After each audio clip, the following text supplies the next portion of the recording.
हाय Hind friends, मेरे YouTube channel पर आपका स्वागत है। मित्रों, आपका स्वागत है। आज हम टैली प्राइम के पार्ट 2 में खाता और शॉर्टकट के बारे में बात करने जा रहे हैं। इसलिए दोस्तों, अगर आप मेरे चैनल में नए हैं तो चैनल को सब्सक्राइब करें, क्योंकि हम आपके लिए टैली के पूरे अभियान को भाग दर भाग और श्रृंखला दर श्रृंखला लाने जा रहे हैं। तो आइए देखें कि हम भाग 2 में क्या सीखेंगे। तो सबसे पहले दोस्तों, हम यहाँ खाता देखते हैं। इसलिए हमने आपके लिए एक स्थान पर खाता एकत्र किया है, ताकि आप पहले यहाँ खाता देख सकें और इसे अपनी एक डायरी में नोट कर सकें। ठीक है, क्योंकि दोस्तों, अगर आप टैली में काम कर रहे हैं तो खाता बही की बहुत आवश्यकता है, क्योंकि खाता बही के बिना आप लेखांकन वाउचर में कोई काम नहीं कर सकते हैं। इसलिए खाता पत्र समान खातों का एक समूह है, जिस पर एक महत्वपूर्ण लेखांकन वाउचर में काम किया जाता है। तो दोस्तों, हमने आपके लिए यहाँ खाता बही की सूची तैयार की है, ताकि आप इसे नोट कर सकें, जिसमें हम आपको कुछ बातें बता रहे हैं। ये खाता बही का नाम है। तो दोस्तों, आपकी खरीद स्थानीय 12% है। इसी तरह यहाँ खाता बही का नाम है और नीचे कहाँ जाएगा, फिर अंडर ग्रुप यहाँ से खरीद खाते में जाएगा। तो दोस्तों, मैं कुछ लेजर्स बनाऊंगा और उदाहरण के लिए आपको बताऊंगा कि हम टैली प्राइम में लेजर्स कैसे बनाते हैं। अभी के लिए हम इसे चरण दर चरण स्क्रॉल करेंगे और थोड़ी देर के लिए रुकेंगे, ताकि आप इसे आसानी से डायरी में नोट कर सकें। सभी प्रकार के बिक्री खातों की तरह इस बिक्री खाते में पहले से ही कुल राशि आपके बिक्री खाते में जाएगी। जैसे बिक्री स्थानीय 0 है, बिक्री ब्याज दर, उसके बाद बिक्री स्थानीय है, बिक्री उपभोक्ता, बिक्री मालिक, कुछ भी या बिक्री रिटर्न, बिक्री ऑर्डर या बिक्री ऑर्डर रिटर्न, ये सभी आपको केवल बिक्री खाते में ही जाएंगे। आगे देखें दोस्तों, तो आगे क्या लिखा जाता है। सभी प्रकार के कर, इन शुल्कों और करों जैसे कर, सेवा कर, GST, CGST, SGST, IGST जैसे सभी कर। उसके बाद नकद, इनपुट, आउटपुट, सेवा कर, TDS, TCS है। ये सभी बिक्री शुल्क और करों के अंतर्गत आएंगे। बिक्री कर, आयकर, वैट है। इसलिए ये सभी पहले से ही करों के दायरे में आ जाएंगे। इसलिए इन शुल्कों और कर मित्रों में इन शुल्कों और करों जैसे सभी प्रकार के कर समूह के तहत जाएंगे। उसके बाद खर्च मित्र होते हैं, जैसे इसे खर्च कहा जाता है। अतः यह व्यय प्रत्यक्ष व्यय का है।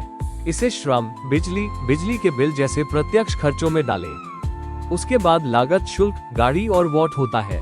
उसके बाद युद्ध शुल्क, आयात, मजदूरी, कोयला, ईंधन होता है। ये सभी दोस्त आगे भी हैं।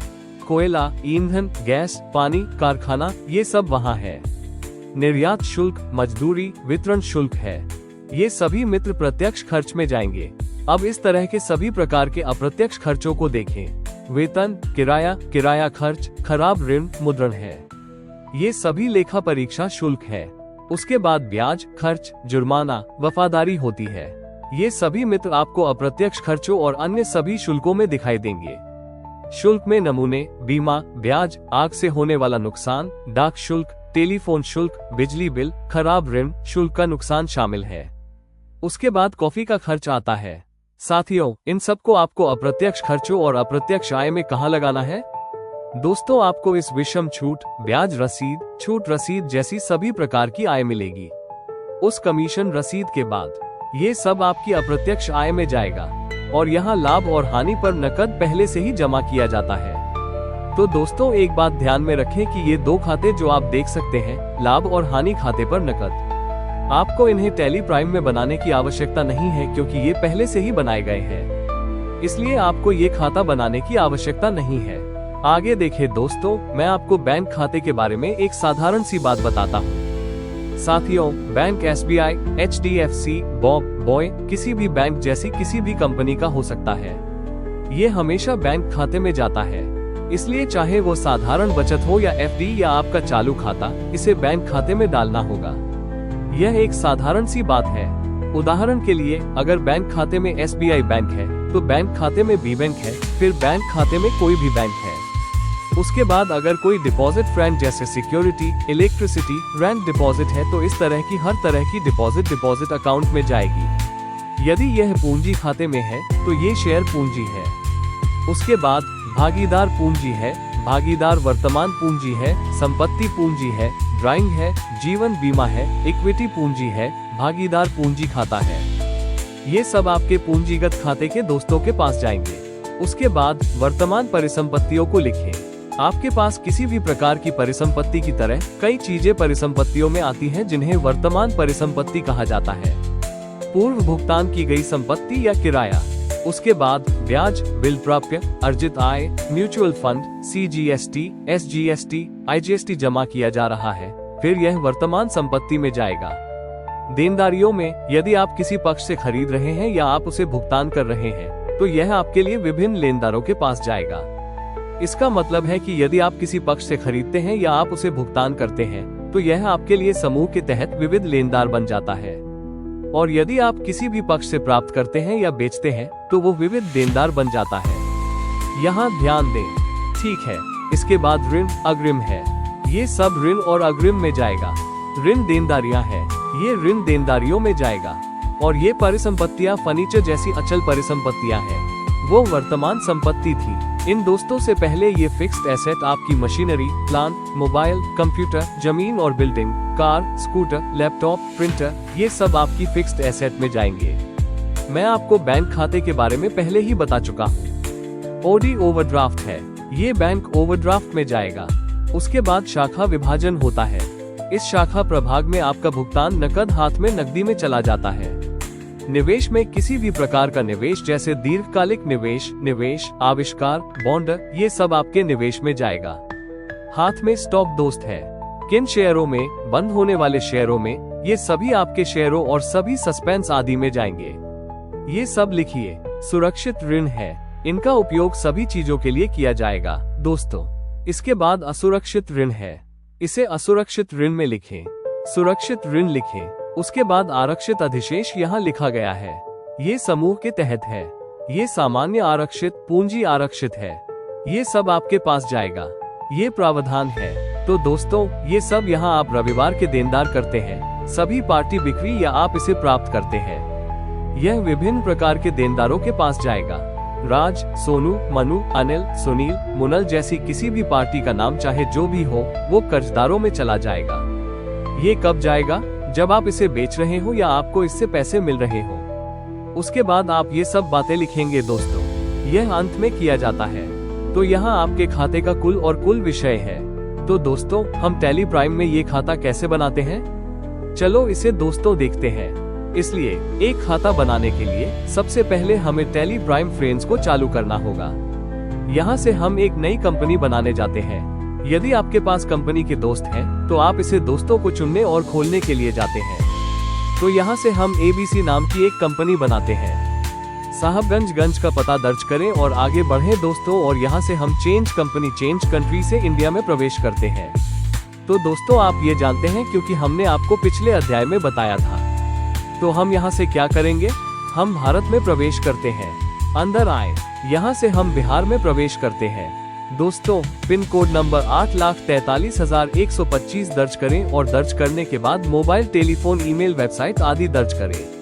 और वित्तीय वर्ष 1.4.223 दर्ज करें क्योंकि हम वित्तीय वर्ष 23 में काम कर रहे हैं और अंत में इसे स्वीकार करते हैं। तो दोस्तों, ये कंपनी पहले ही सफलतापूर्वक बन चुकी है, लेकिन यहाँ कुछ विशेषताएं पूछी जा रही हैं। इसलिए बाद में हमें बाकी सुविधाओं में कोई बदलाव नहीं करना होगा। दोस्तों, आपको बस GST सुविधा को नहीं पर सेट करना है, जिसे आप यहाँ पहले से ही देख सकते हैं। यहाँ ये GST विकल्प है क्योंकि यदि आप इसे हाँ पर सेट करते हैं तो आपके लिए कई सुविधाएं खुलती हैं जिनमें कई फॉर्म भरने होते हैं। इसलिए अभी हम GST में काम नहीं करना चाहते हैं। अभी आपको खाता बही को बताना होगा। तो हमें GST क्यों जारी रखना चाहिए? इसे यहाँ न रखें। उसके बाद हम हाँ पर क्लिक करके काम करेंगे दोस्तों, जिसे आप कदम दर कदम सीखेंगे। इसलिए हम इन विकल्पों का उपयोग आपको यथासंभव आसान तरीके से सिखाने के लिए करते हैं, ताकि जब आपको इसकी आवश्यकता न हो तो आपको अनावश्यक रूप से हाँ पर क्लिक करने की आवश्यकता न पड़े, क्योंकि यह विकल्प आपको भविष्य में बहुत सारी समस्याएं दे सकता है।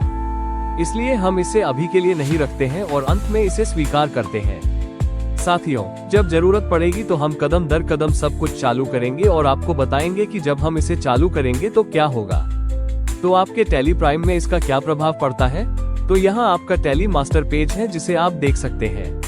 यहाँ वर्तमान अवधि, तिथि आदि है। गेटवे ऑफ टैली में सब कुछ दिखाई देता है। अब दोस्तों, हम उसमें खाता कैसे बनाते हैं?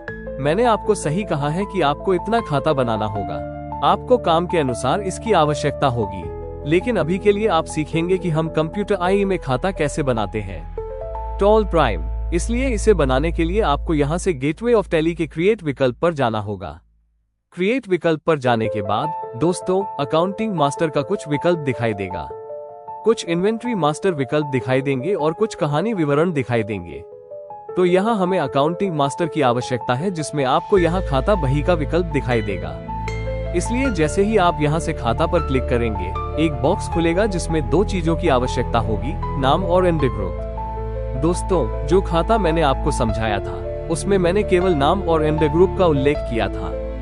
बस दो बातें, जैसे कि आप समझने में सक्षम नहीं है तो हम इसे एक बार फिर से चालू करते हैं। दोस्तों खाता बही का समूह देखें। मान लीजिए कि आप यहाँ देख रहे हैं, यदि हम इसे लेते हैं और यहाँ स्थानीय 12% तो यह एंट्री ग्रुप खरीद खाते में जाएगा। तो यहाँ आपको खरीद स्तर लिखना होगा। खाता बही के नाम में आपको खाता बही का नाम लिखना होगा। जैसे यहाँ टाइप करें निम्न स्थानीय खरीद 12%। तो दोस्तों मैंने इसे टाइप किया है। अब आपको जो कुछ भी नीचे रखना है आपको उसे समूहों की सूची से रखना होगा। तो ये कहाँ जाएगा? खरीद खाते में। इसलिए यहाँ से आपको इसे खरीद खाते में खोजना होगा।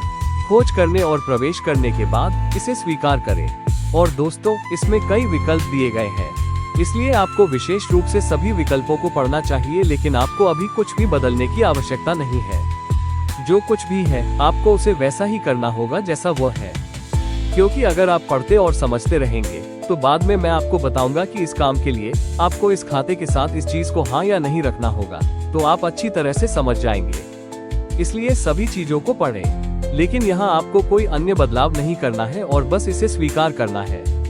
जैसे दोस्तों हम बिक्री का एक खाता बनाते हैं जो इसे स्वीकार करने के बाद आपके अधीन चला जाता है। दोस्तों हम बैंक की तरह एक और खाता बनाते हैं जो बैंक खाते में किसी भी कंपनी के बैंक के तहत जाता है और बैंक विवरण धारक का नाम, खाता संख्या, IFSC, उसके बाद स्विफ्ट कोड, बैंक इन सभी दोस्तों से पूछ रहा है ताकि आप इसे दर्ज कर सकें। हालांकि आप इसे पढ़ और स्वीकार कर सकते हैं। उन दोस्तों के बाद एक खाता बनाएं। उदाहरण के लिए मान लीजिए कि पूंजी जो आपके पूंजी खाते के अंतर्गत आती है। तो यहाँ से हम पूंजी खाता दर्ज करेंगे और इसे दर्ज करेंगे और आपको बस नाम और नीचे दो चीजों पर ध्यान देना होगा। उसके बाद मान लें कि हम राज का एक खाता बनाते हैं। अगर हम राज से खरीदने जा रहे हैं तो ये खाता विभिन्न लेनदारों में जाएगा और हम इसे दर्ज करेंगे और इसे स्वीकार कराएंगे। हम हाँ या ना नहीं कहेंगे। अगर हम मानते हैं कि हम सोनू का खाता बनाते हैं तो अगर आप सोनू को बेचने जा रहे हैं तो उसका खाता विभिन्न देनदारियों में चला जाएगा। लेनदारों में नहीं बल्कि देनदारों में। यदि आप सूरज को बेचने जा रहे हैं तो विभिन्न देनदारों में और इसे स्वीकार करवाएं। तो इस तरह दोस्तों हमें उन सभी लेजर्स को बनाना होगा जो मैंने आपको एक एक करके डायरी में लिखने के लिए कहा था। इससे आपको क्या लाभ होगा? सबसे पहले आप खाता बनाना सीखेंगे, दूसरा आपको खाता बही का नाम याद होगा और तीसरा आप ये समझने लगेंगे कि इसका सही तरीके से उपयोग कहाँ किया जाएगा। तो दोस्तों आपको ये खाता बनाना होगा। इसे अपने सिस्टम में खोलें। यदि सभी खाता बही 100-150 के आसपास आते हैं तो आज विशेष रूप से सभी खाता बही को रोकें और वहां से सभी खाता बही लिखें और लिखने के बाद अपने दोस्तों में सभी खाता बही बनाएं। अब बनाने के बाद अगर आप कोई गलती करते हैं, जैसे कि अगर आप कोई गलती करते हैं तो उसे कैसे चेक करें? तो आपको विकल्प बनाने के लिए जाना होगा। यहाँ से हमने इसे बनाया है और इसे परिवर्तन का उपयोग करते हुए देखना है। आल्टर पर जाएं और लेजर के लिए लेजर पर जाएं दोस्तों, और जो भी खाता आपने यहाँ बनाया है दोस्तों वो खाता आपको यहाँ दिखाई देगा। जैसे सोनू राज, अगर ये सब माना जाए, अगर आप किसी खाते में कोई गलती करते हैं, जैसे कि बैंक के बजाय हमें SBI बैंक लिखना पड़ा लेकिन गलती से हमने बैंक लिखा, तो हम इसे कैसे बदलेंगे? इसलिए बैंक का चयन करें और दर्ज करें दोस्तों और इसे यहाँ बदलें। SBI बैंक कर चुका है। अब दोस्तों को दर्ज करें, ये बैंक खाते के अंतर्गत आता है। अगर हम विवरण आदि दर्ज करना चाहते हैं तो हम यहाँ SBINO दर्ज कर सकते हैं। हम इन सभी चीजों को दर्ज कर सकते हैं और उन्हें यहाँ से बदल सकते हैं। तो दोस्तों बदलाव करने के लिए बहुत आसान विकल्प दिए गए हैं ताकि अगर आप खाता बनाएं और कोई गलती हो तो आप उसे बदल सकते हैं। कोई परेशानी नहीं है। यदि आपके पास किसी चीज के बहुत सारे लेजर हैं और आप उसे हटाना चाहते हैं तो हम यहाँ से लेजर पर जाएंगे और उदाहरण के लिए यदि आप कैपिटल के लेजर को हटाना चाहते हैं तो उसे चुनें और उसे खोलें। ऑल्ट के साथ डी बटन दबाएं। डिलीट करने का विकल्प दोस्तों के पास आएगा, हाँ दबाएं। ये खाता वहाँ से गायब हो जाएगा। तो दोस्तों, आप आल्टर से खाता देख सकते हैं, बदल सकते हैं और हटा सकते हैं। तो आपका आल्टर इन तीनों चीजों को करेगा और बनाने का विकल्प केवल बनाने के लिए है। यदि आप खाते में जाते हैं तो आप केवल यहाँ से ही बना सकते हैं। तो दोस्तों, मैंने आपको खाता बनाने, देखने, हटाने जैसी सभी चीजें स्पष्ट कर दी हैं। लेकिन मैंने अभी तक आपको नहीं बताया है कि इसका उपयोग कहाँ किया जाएगा, और हम आपको इस सत्र में भी नहीं बताएंगे क्योंकि यह बहुत लंबे दोस्त होंगे। तो आज बस एक खाता बनाना सीखें। इसे कैसे बनाना है, इसे कैसे बदलना है, इसे कैसे हटाना है। अगले सत्र में हम सीखेंगे कि हम इस खाते का उपयोग कहाँ करेंगे, जिसके लिए हम लेखांकन वाउचर का उपयोग करेंगे। हम लेखांकन वाउचर पढ़ेंगे। तो दोस्तों, आज लेजर का विषय पूरा हो गया है और लेजर दोस्तों के साथ हम आपके लिए एक शॉर्टकट कुंजी लेकर आए हैं। यही सभी शॉर्टकट कुंजी हैं जिनका उपयोग टैली प्राइम में किया जाएगा। साथियों, हम आपके लिए वे सभी शॉर्टकट चाबियां लेकर आए हैं जिन्हें आपको डायरी में लिखना है, क्योंकि अगर हम आपको भविष्य में प्रत्येक शॉर्टकट कुंजी के बारे में बताएंगे कि हाँ, आपको इसे यहाँ दबाना होगा, तो आप भ्रमित नहीं होंगे। वे शॉर्टकट कुंजी आपकी डायरी में होनी चाहिए और आपको ये भी समझना चाहिए कि उसमें क्या खुल रहा है। तो दोस्तों, आपको यहाँ स्क्रीन पर शॉर्टकट कुंजी दिखाई देगी। आप इसे आसानी से अपनी डायरी में रोक सकते हैं और लिख सकते हैं। उदाहरण के लिए ऑल्ट जी आपके लिए कंट्रोल जी है। ऑल्ट के पर आपका स्विच आपकी कंपनी का मेनू है। उसके बाद ऑल्ट वाई कंपनी डेटा के प्रबंधन के लिए है। उसके बाद ऑल्ट जेड कंपनी के डेटा को बदलने के लिए है। ये सब मैं आपको बाद में बताऊंगा दोस्तों। अभी के लिए मैं आपको यहाँ पढ़ रहा हूँ और बता रहा हूँ और आप इसे आसानी से लिख सकते हैं। ये कब और कैसे उपयोगी होगा मैं आपको बाद में बताऊंगा। यहाँ से F3 कंपनी की जानकारी के लिए है। उसके बाद ऑल्ट पी प्रिंट के लिए है। उसके बाद ऑल्ट F3 स्विच कंपनी के लिए है। कंट्रोल F3 शर्ट कंपनी के लिए है। F1 विशेषताओं के लिए है। F12 विन्यास के लिए है। चलो आगे बढ़ते हैं दोस्तों। कंट्रोल Z जूम के लिए है। कंट्रोल के डिस्प्ले लैंग्वेज को बदलने के लिए है। कंट्रोल W डेटा भाषा को बदलने के लिए है। ऑल्ट I इंसर्ट के लिए है। ऑल्ट T डुप्लीकेट प्रविष्टि के लिए है। उसके बाद कंट्रोल A सेव के लिए है। कंट्रोल D डिलीट करें। नियंत्रण जोड़ें। नियंत्रण R हटाएं। कंट्रोल U क्षमा करें। ऑल्ट U कई बार जाने के लिए एक एक करके पूर्ववत करने और नियंत्रण U पूर्ववत करने के लिए है। और विवरण देखने के लिए शिफ्ट एंटर दबाएं। विवरण देखने के लिए या तो ऑल्ट F1 या F5 पर। उसके बाद कंट्रोल एंटर को बदलने के लिए अंतरिक्ष से यहाँ से चुनें। अंतरिक्ष से स्पेस बार से हम यहाँ सूची देखते हैं। जो भी आपने लिखा है लिखे हुए रूप में दर्ज करे चुनें। सभी को चुनने के लिए control space. Control alt C आपका ऐड बटन है। उसके बाद दोस्तों, चलो आगे बढ़ते हैं। अगला F12 पर है। फिल्टर जोड़ें। Control J। उसके बाद रिपोर्ट के लिए F4 है। कॉन्ट्रा F5 भुगतान। F6 रसीद। F7 journal. फिर F7 स्टॉक जनरल में। F7 भौतिक स्टॉक को नियंत्रित करें। F8 डिलीवरी नोट पर F8 बिक्री। F8 बिक्री आदेश को नियंत्रित करें।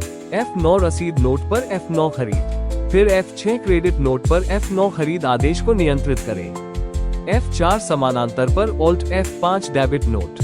फिर क्षमा करें, कंट्रोल F4 पैरेलल में F6 अस्वीकृति को नियंत्रित करें। वाउचर प्रकारों की F10 सूची में F5 अस्वीकृति को नियंत्रित करें। उसके बाद हमारे सभी पुनर्लेखन कथन का अर्थ है कथन को दोगुना लिखना। डाक के लिए नियंत्रण T, मिटाने के लिए ऑल्ट D। ये डिलीट पहले भी था दोस्तों। परिवर्तन मोड के लिए H को नियंत्रित करें। स्टॉक पूछताछ के लिए S को नियंत्रित करें। उसके बाद अपने वैकल्पिक वाउचर के लिए कंट्रोल N, ऑल्ट C बनाएं। Alt control N calculator, control alt plus C या control C copy, alt V या कंट्रोल V पेस्ट को नियंत्रित करें। ठीक है, यह आगे लिखा गया है। ई निर्यात को नियंत्रित करें। ईमेल के लिए M को नियंत्रित करें। छपाई के लिए P को नियंत्रित करें। ये पहले भी था दोस्तों। उसके बाद ऑल्ट X रद्द कर देता है। उसके बाद ऑल्ट F2 अवधि बदलता है। बाहर निकलने के लिए भागें। इसका उपयोग टैली में बहुत किया जाता है दोस्तों। बाहर निकलने के लिए एस्केप बटन, आई वापस जाने के लिए F4 पर करीब टैली। उसके बाद आप कंट्रोल Q के साथ भी मिलान बंद कर सकते हैं। आप कंट्रोल ऑल्ट R के साथ मरम्मत कर सकते हैं और कंट्रोल ऑल्ट T के साथ TDL ले सकते हैं। तो दोस्तों, आपको इसका क्या करना चाहिए, इसे एक एक करके लिखें। दोस्तों, हम इसका भी उपयोग करेंगे और हम सभी काम के लिए शॉर्टकट का उपयोग करेंगे, ताकि अगर हम कहें कि हमें यहाँ F4 दबाना है तो आपको पता होना चाहिए कि हमें A4 दबाना है। तो A4 कॉन्ट्रा को खोलता है, इसलिए यदि कॉन्ट्रा खुला है तो आप जाकर इसकी जांच करें। इसलिए दोस्तों, टैली में काम करने के लिए शॉर्टकट बहुत महत्वपूर्ण है। इसे अपनी डायरी में दर्ज करें और इसे याद रखें। ठीक है, बाद में हम बाकी काम के लिए आगे काम करेंगे। तो दोस्तों, पार्ट 2 में हम यहां से केवल खाता और शॉर्टकट का प्रबंधन करने में सक्षम हुए हैं।